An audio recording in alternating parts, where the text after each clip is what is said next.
Tonight, once again, we find Jared Bowen caught in the act. Theater companies are wrapping up their seasons with big shows, and it's fitting on this 90-degree day that we start with the hot new comedy, Rapture, Bluster, Burn, which opened last night.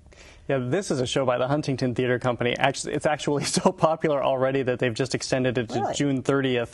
Well, it premiered in New York last summer and is now here. And it's a collaboration between Peter Dubois, who is Huntington's artistic director, and he's the director of this play, and Gina Gianfrido, who is the playwright. And they have worked together for a really long time. They're classmates. And they also collaborated on Becky Shaw a couple years ago. And I think here you really see this collaboration come to fruition in this really, really funny show. And it's really a tri-generational comedy where you have these two women, and here you see the three generations of women sort of looking at what it means to be a woman today. But it really starts with these two women, Catherine and Gwen. And Catherine is a pundit. She's a superstar, sexy scholar who appears on Bill Maher and all of these other shows. She's written books about what pornography does in today's society. And then there's her former classmate Gwen, who went the other route and had a family and is sort of trapped, she sort of thinks, in this family situation at this point. And each covets each other's lives. They think that maybe they misdirected their paths. And so it's really a conversation about what it means to be a woman. What do you have to give up? It's really exceptional timing, giving lean in and all this conversation about women.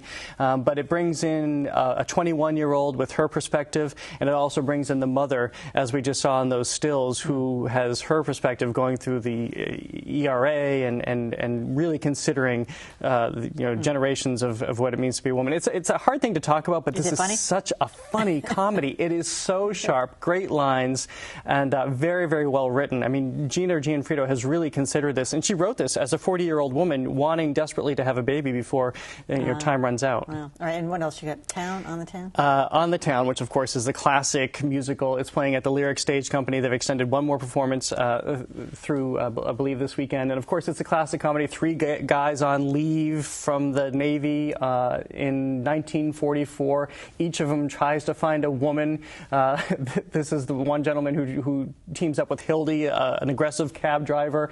This is a woman who works at the Museum of Natural History. She's lustful and sort of not the character you might expect in the 1940s.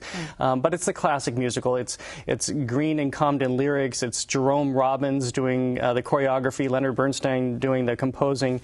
And this, I have to say, this musical is a little bit uneven, but it has great, great moments. I particularly love the screwball comedy. Some of the dance is really, really terrific. And it has these great dance fantasias that sort of take you out, as you remember from movies like American in Paris. And I kind of like that the Lyric Stage Company offers these chestnuts. It's nice to go in the theater and be transported to a different time. I don't find that it's aged out or it's too quaint. It's kind of enjoyable. Not too cornball? No. All right.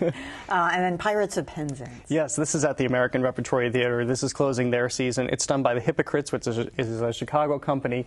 And they open the show by saying, "Our stage is your stage." So this is why you can see all of the patrons in the background. You can go, you can sit. There's a very modern, I knew I was going to screw it up, the very model of a modern major general. But you can sit wherever you want. You can move around the actors. They just tap you if you're in their way. I have to say, it becomes a really pleasurable experience. And of course, Pirates of Penzance is all about this young boy who's been raised by his nursemaid who wants to send him off to be exposed to pilots. She screws up and sends him to pirates instead. So it's very much, a play on language and semantics, and it's a comedy of errors. And I love what they do here. I went in sort of a little bit skeptical, I guess, of this immersive experience. I was there for about 3 seconds when a beach ball went whizzing by my face, which I didn't necessarily appreciate. Like the Donkey Show? Yeah, but it becomes a community, and this is what I really like. Diane Paulus didn't direct this, but this is her philosophy about theater, is that you should be a part of it. It should be immersive. You should experience it in every way possible.